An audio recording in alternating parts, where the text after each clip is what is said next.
রাজ্যে বর্তমানে hot topic Annapurna যোজনা। কে টাকা পেয়েছে আর কে টাকা পায়নি তা নিয়ে ইতিমধ্যে রাজ্য জুড়ে হইচই শুরু হয়েছে। সূত্রের খবর, ইতিমধ্যে প্রায় 1,45,00,000 মহিলা এই প্রকল্পের আওতায় এসেছেন। তাদের প্রত্যেককে প্রতি মাসে 3,000 টাকা করে দেওয়া হচ্ছে। তবে এখনো অনেকেই আবেদন করতে পারেননি। এবার তাদের জন্য নতুন করে আবেদন নেওয়ার কথা জানিয়েছে রাজ্য সরকার। জানা যাচ্ছে আগামী 30শে সেপ্টেম্বর থেকে শুরু হবে নতুন আবেদনের সুযোগ। অন্নপূর্ণা যোজনায় কিভাবে নতুন করে আবেদন করবেন? নতুন করে আবেদন চালু হলে socialregistry.wb.gov.in পোর্টালের মাধ্যমে আবেদন করতে হবে। ধাপে ধাপে প্রক্রিয়াটি জেনে নেওয়া যাক। 1. সরকারি অন্নপূর্ণা যোজনার পোর্টালে গিয়ে অনলাইন অ্যাপ্লিকেশন বা রেজিস্ট্রেশন অপশন বেছে নিতে হবে। এরপর Aadhaar card, voter card, mobile number এবং পরিবারের প্রয়োজনীয় তথ্য দিতে হবে। 3. ব্যাংক অ্যাকাউন্টের তথ্য দিতে হবে। অ্যাকাউন্টটি আধারের সঙ্গে লিংক থাকা জরুরি, কারণ 3,000 টাকা ডিবিটের মাধ্যমেই পাঠানো হবে। 4.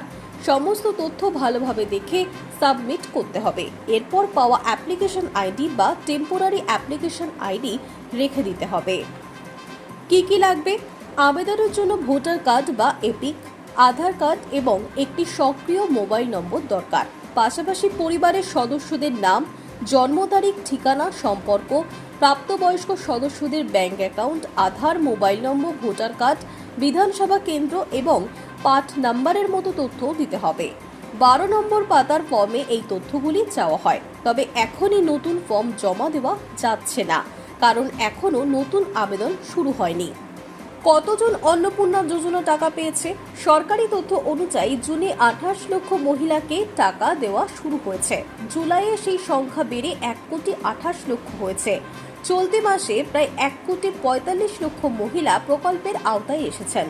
মোট আবেদনকারীর মধ্যে প্রায় 17 লক্ষ আবেদন বাতিল হয়েছে এবং আরও 14 লক্ষ আবেদন যাচাইয়ের মধ্যে রয়েছে।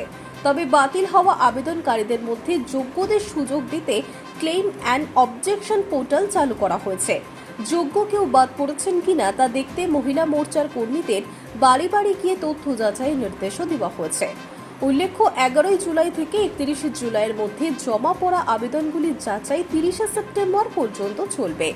যাচাইয়ে যোগ্য হলে তবেই প্রকল্পের সুবিধা মিলবে।